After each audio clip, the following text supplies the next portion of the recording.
Happy Black Friday, everyone. Welcome to the Believe in Brits podcast. Shaun and I will be discussing all things Cleveland Browns as we travel to Denver to face the Broncos and a resurgent Russell Wilson.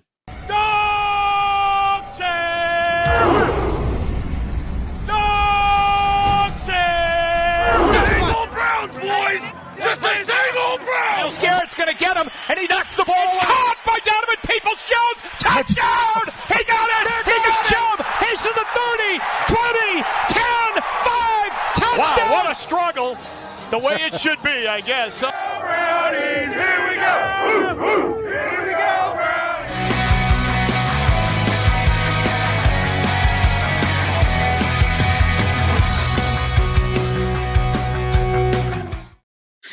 Yes, happy Thanksgiving to everyone who celebrates it, especially those of you across the pond in the States. And also thank you to everyone that came to me personally and commended us on our last show as well. We had I'd probably say about 5 times the normal amount of people listened to our show live last week, which was pretty awesome. Just goes to show as to how buoyant the Browns fans can be after a solid win against the Steelers. Shaun, obviously it's been a few days since then. Has it carried you through the week now that you're into the weekend? Certainly has, mate. It's amazing, isn't it, what Victory Monday can do? Sets the week up nicely. Didn't really make too much of it, in as much as it's sort of, the biggest rival as well. That kind of almost got lost in the shuffle last week as well, didn't it? Historically, long-time rivals. But no, it's been a good week, mate. And bring on Sunday. Let's hope this little run that we're on can continue. Absolutely. Quite a lot of things keep getting lost in it. I think because we can't. This is probably the most stable of a week that we've had for quite a while. We know what's happening pretty much, and nothing's really changed from that. So, quite a number of things though. The fact that it was the Steelers that got heavily lost, I had to remind myself it was Steelers week quite a few times. The fact that we're now 7-3, of which, when you hear it, they're thinking, yeah, we probably could have been, but no, we're the Cleveland Browns and we're 7-3. There are years past where it would have taken us 4 or 5 years to get 7 games. And I can't really think, I think that it was only the playoff season that we had a couple of years back where we've been in this position. We haven't been in a similar position, at least, meaningful football in December outside of that year is just unheard of. So, it's great from that point of view. And there is a confidence going into these games as well against teams that are on a roll. You're hearing people back us against Denver just because of the defense, for example, and it's it's encouraging to hear. So and here's something else as well, Shaun, as you posted out buoyantly to the UK Browns fans WhatsApp group on Tuesday morning, I think it was. The Browns are a half game away from the number 1 seed. What do you make of that? Yeah, and that's the real thing, isn't it? That you sort of think, wow, I think there's a sort of pretty universal acknowledgement that the AFC is a stronger conference than the NFC. Yeah. But I think what's very clear is the real cream of the crop in the NFC is very much the cream of the crop. The AFC feels very much like anybody can beat anybody on any given day. The fact that the Browns are half a game back when you consider everything that's happened this year, and I know we focus so much on the Browns because it's our team, but, tell me another team that's gone through 3 starting quarterbacks. Tell me another team that's gone through and played, 4th and 5th defensive tackle on the depth chart in the same game. Tell me another team that lost their star offensive player in the second week of the season. It's just been one thing after another that has sort of really gone against the Browns. So I can tell you one from each of those, but I can't give you them on the same team. Exactly, mate. There is only one, isn't there? And that's the thing. It's just been a monumental effort, really, to get to where they've got to. And I think deservedly they're in, or they should be in, the conversation around this number 1 seed. It still is quite quiet, really, in terms of that. And I suppose let's keep it that way because it's not doing us any harm. But ultimately, and we'll talk about how we see this individual game going. But I look at the rest of the schedule and I look at our defence and I think to myself, I fancy a bit of this. Mm. I don't see any reason why we shouldn't be optimistic. I think you're 10 games into the season now. You pretty much got a handle now on who you are and who everyone else is in the league. And what we certainly are is a extremely good, historically good defensive football team. And in a year where everybody's offense is struggling, let's be honest, everybody is struggling on offense. Sam Howell leads the league still in passing, which tells you probably all you need to know. The Browns are in a really, really advantageous position to have so much talent on that side of the ball. And like I say, mate, half a game out, it feels sort of hard to believe, but it's an incredible story, and let's hope it can just continue this sort of momentum that it's building. And who knows, mate? It could end up being an extremely special season. Exactly. It's definitely the storylines each week lead it to be one of those where, remember those adverts that the NFL ran at the start of the season in the build-up, like you can't script the NFL. Well, if they could, the Cleveland Browns story would be one that you script because it seems almost unreal. But it definitely feels like one that could continue on. It's why I bring up, for example, Nick Foles being able to take the Eagles all the way through, Manning pretty much having to drag his incredibly injured self over the line to a Super Bowl with the Broncos in the end. He actually probably hindered them in the end, but still was able to do it. And there are seldom stories like that in the league at the moment. More those that aren't able to face adversity.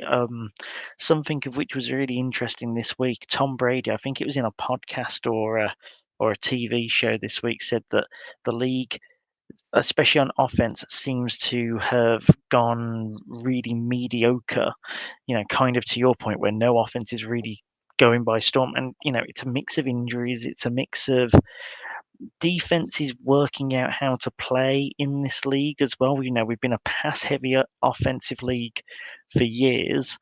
Seems like defenses now are starting to get a handle on that as well.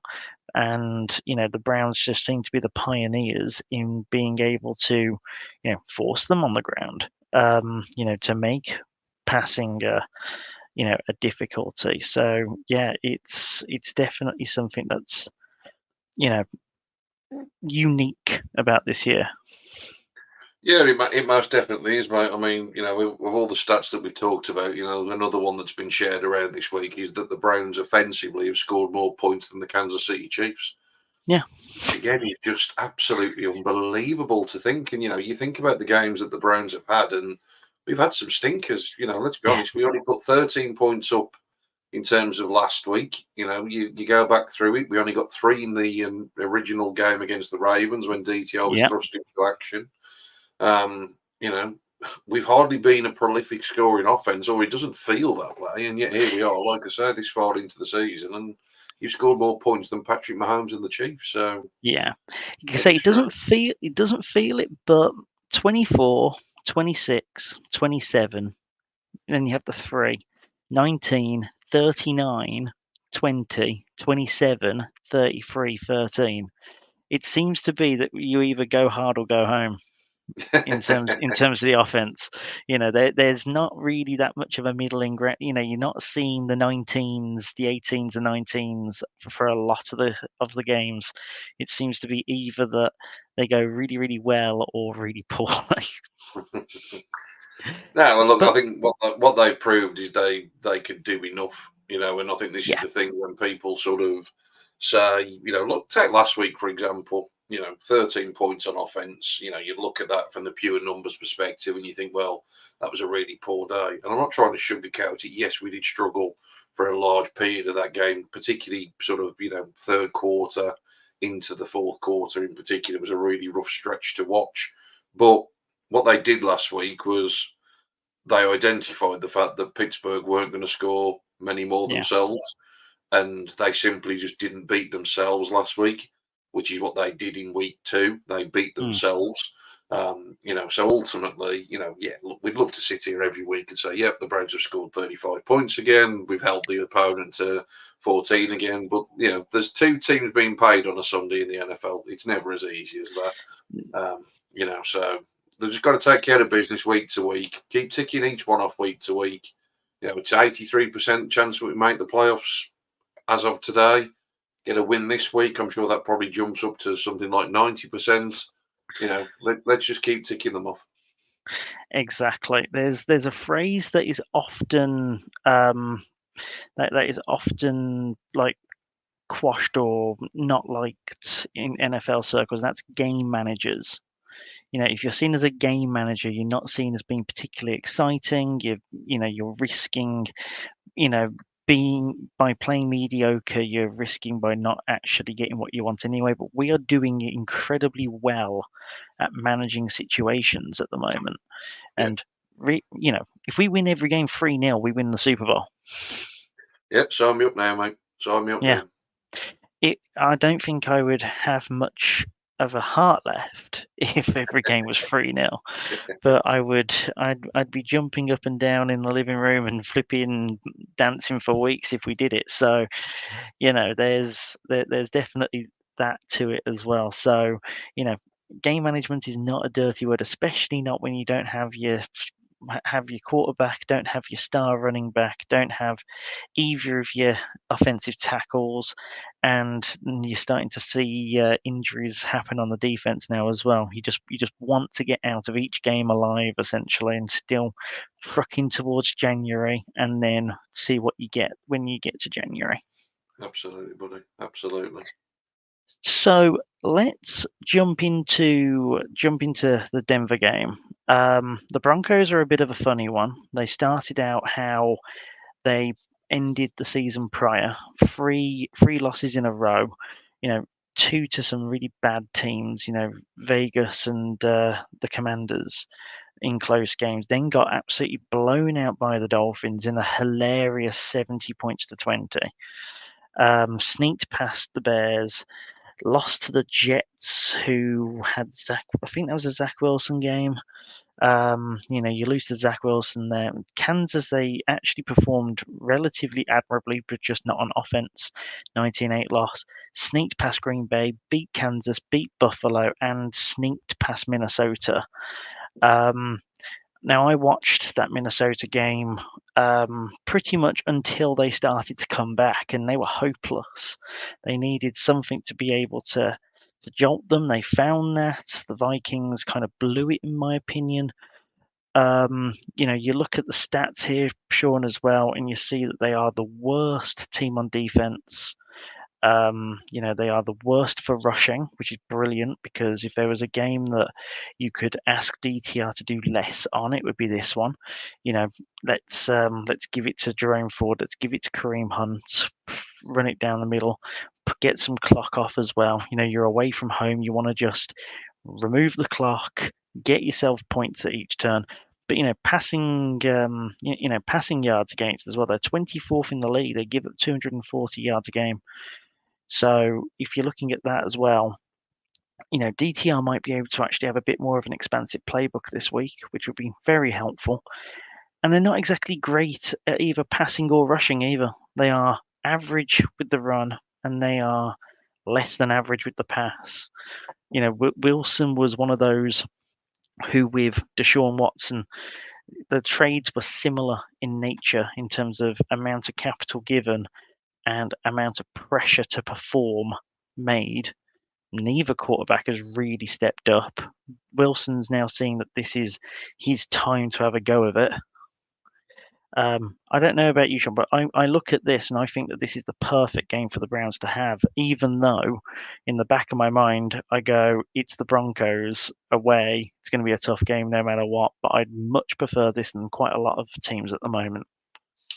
Yeah, I think it's a good matchup, to be honest. I think it's a little bit of fool's gold. I think it's a little bit like last week. You look at the Steelers' record and you think, well, they must be a really good team. They were 6-3 at the time. But I was convinced that the Cleveland Browns were a superior football team. I've got the same impression this week. Yes, the Broncos have had a nice little winning streak. certainly on paper, you look at the teams that they've beaten, the Vikings, who have become quite a hot team themselves in recent weeks. The Bills probably have failed to live up to expectations, but still, that's an impressive win on the road at Buffalo. Tough place to go. It was a Monday Night Football as well, so always tough. Obviously, a marquee win against the Chiefs. And based on the way Green Bay played last night, you'd look at that and say that was a fairly impressive win. With that being said, though, mate, the key thing really is how have they gone about it? Well, what they've done is they've managed to force 13 turnovers in the last 4 games. 13 turnovers, and they've only given the ball away twice. So very much like I said about the Browns last week not beating themselves, that's going to have to be baked into the game plan this week as well. The Broncos have been very opportunistic. They had 3 against the Vikings, 4 against Buffalo, had 5 in that game against Kansas City. They've been outgained in all of those victories. So again, you look at it, there's a lot of parallels to what the Steelers were able to do. I was going to say, are you sure you're not just describing Pittsburgh?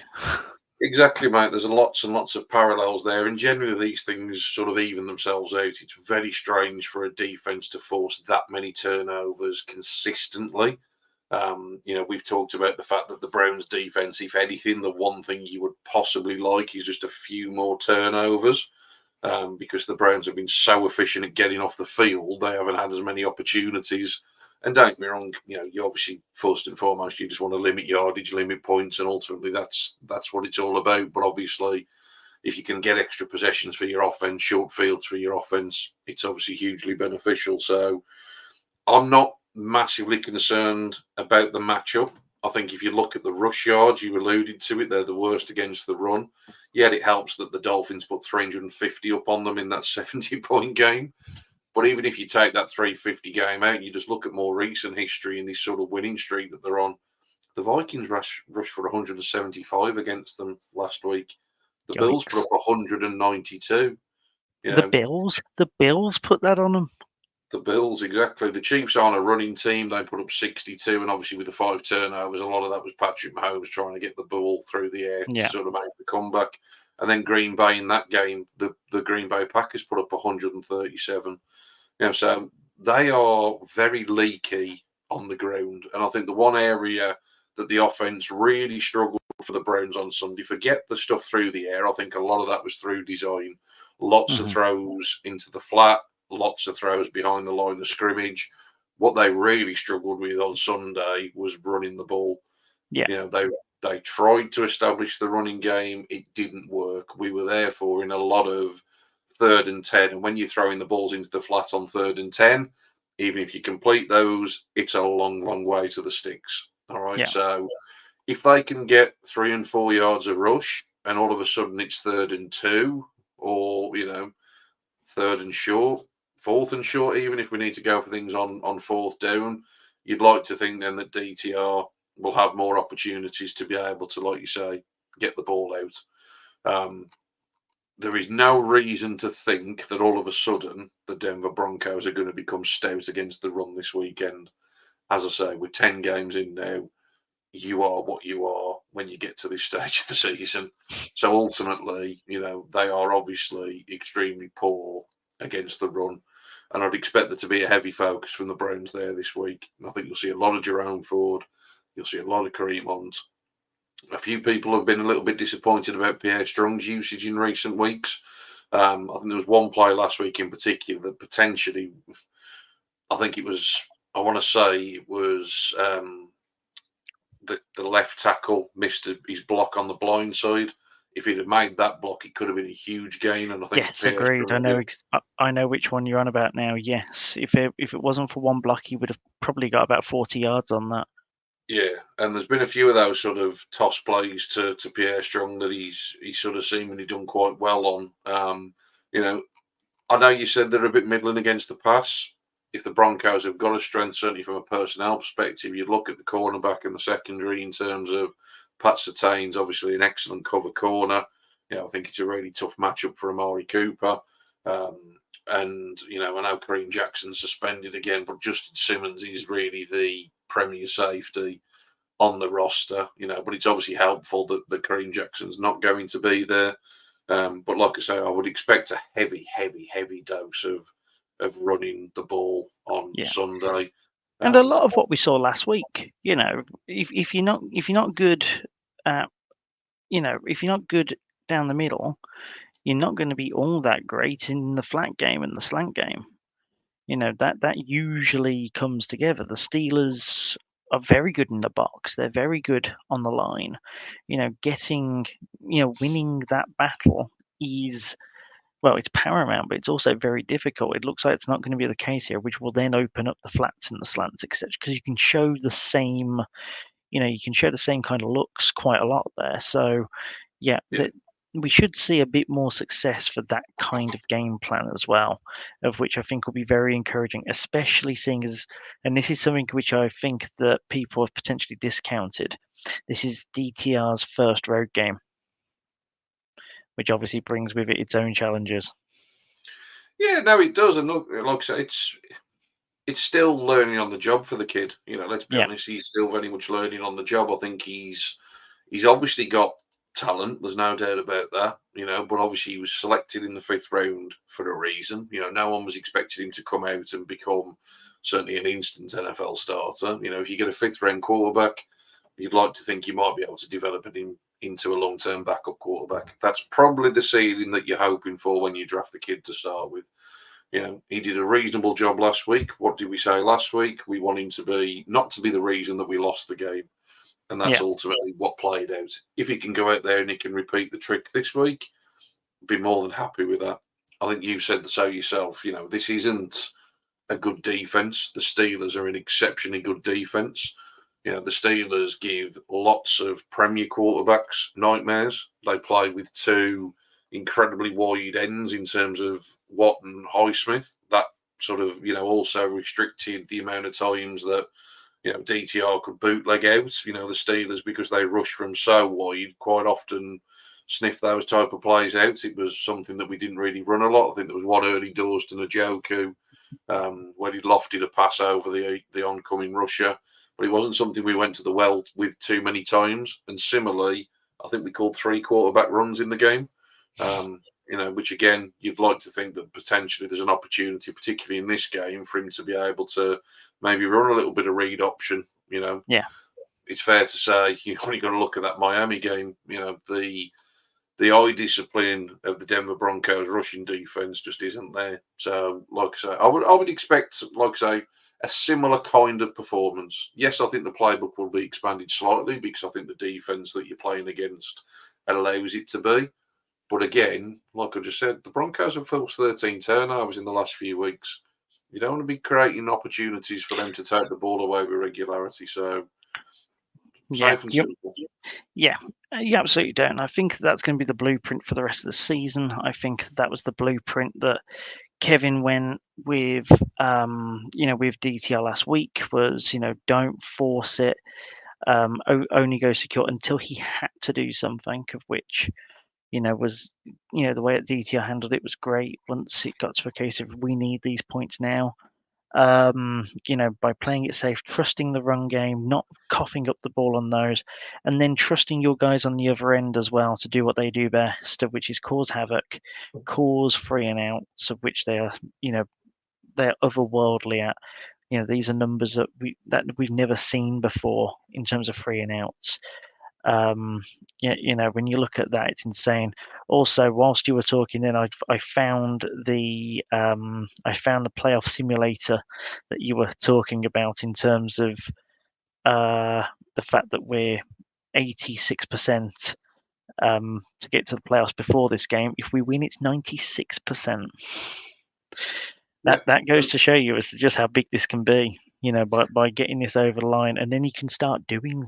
You can start experimenting, for example, especially with, you can select a couple of games where you think this is potentially not our day anyway, and start seeing as to what you can throw at the kid as well.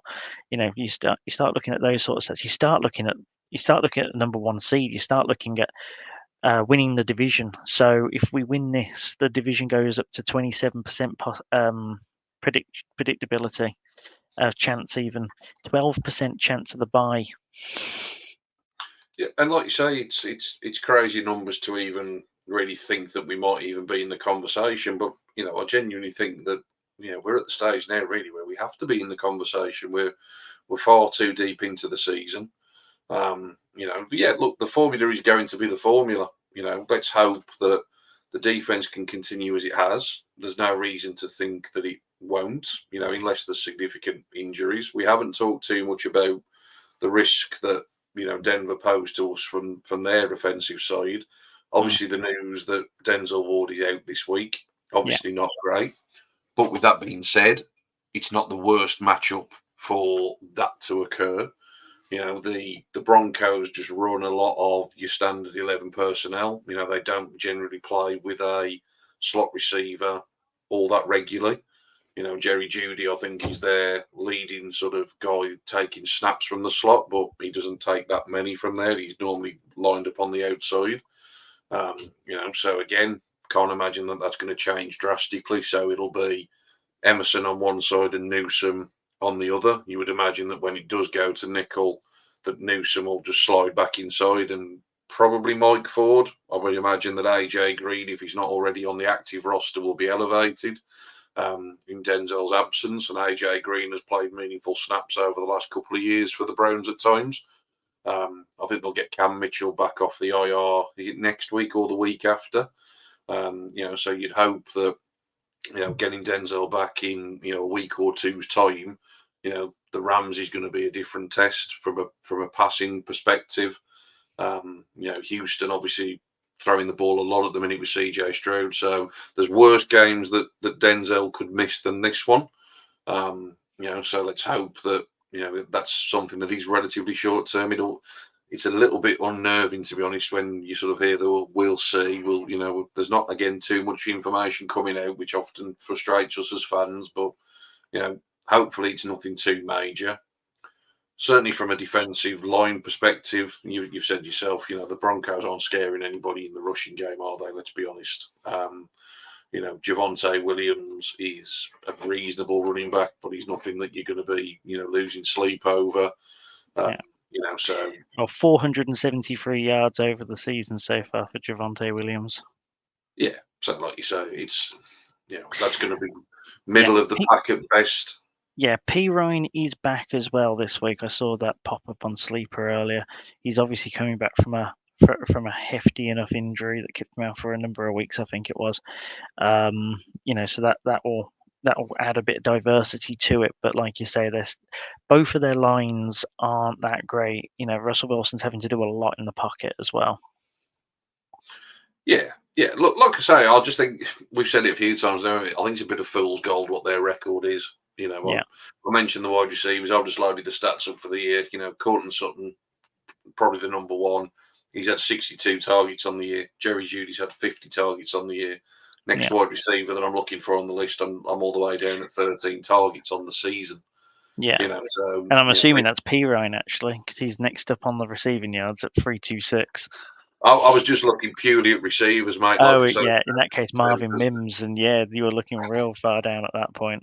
Yeah, exactly. Just based on, like you say, usage in terms of what they actually do from a 3 wide receiver set, if it is even 3 wide receivers, because obviously some of those targets might be when Sutton and Jeudy aren't in the game. So, like I say, I think there's worse games that Denzel could miss than this one. I'm not overly concerned. Interesting, I thought that Anthony Walker was only questionable. Yeah, that was interesting. And Thornhill. Really Thornhill came back to training this morning as well.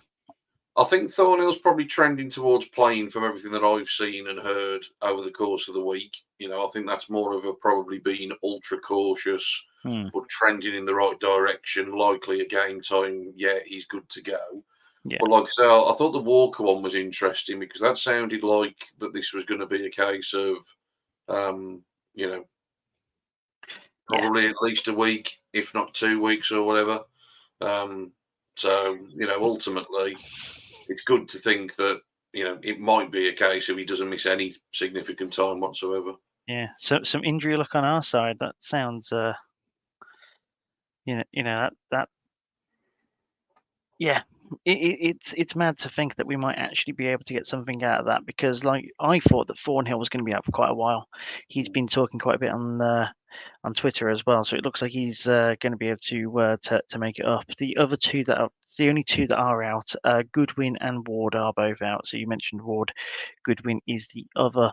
Thornhill and Walker both questionable. Nobody else on that list, of which is surprising considering that I don't know if you saw the images at the start of the week, but I think we had 15 guys on the injury report at one point. You got a couple who are like just the old veteran rest ones, but quite a lot of them were it looked scary at one point, but we've only got 2 out at this point, so that is positive.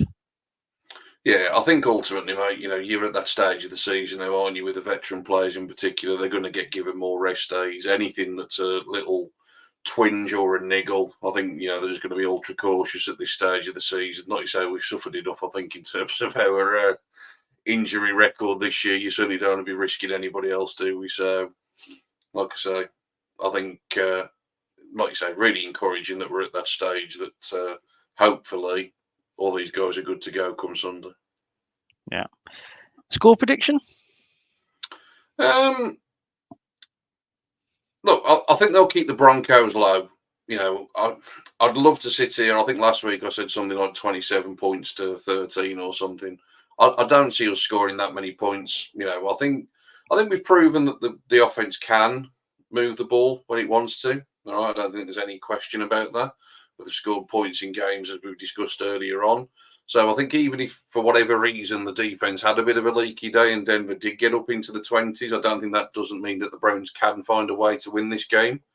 But with that said, I think it'll be more of what we've seen. I think Denver are really going to struggle to move the ball against us, and I do think that we'll have an element of success in terms of the running game, which will be able then to keep the game simple. I would imagine I'm going to go for something like the Browns 17, the Denver Broncos 6. Do you know, I've got it as 17-16. 17-16. Yeah, I had the Browns at 17. I think that the defense usually gives up a little bit more after a good performance the week prior. So I'm just expecting it to not be quite at the same level this week. But even then, you're still only talking 1 touchdown, 3 field goals. It's not like you're giving up a lot. And then, it's the game management aspect from our side. Yeah. So, should be interesting enough anyway. For those of you listening who don't keep on top of when the timings are, it's at Denver, so it's a 9:05 kick. Not on Sky this week, thankfully. That'll be good. It's good for the old return on investment on the Game Pass at the very least. So it is available on your Game Pass for those of you who have it. It's on Fox for anyone in the States or anyone traveling over there. I usually get asked that at least once a week.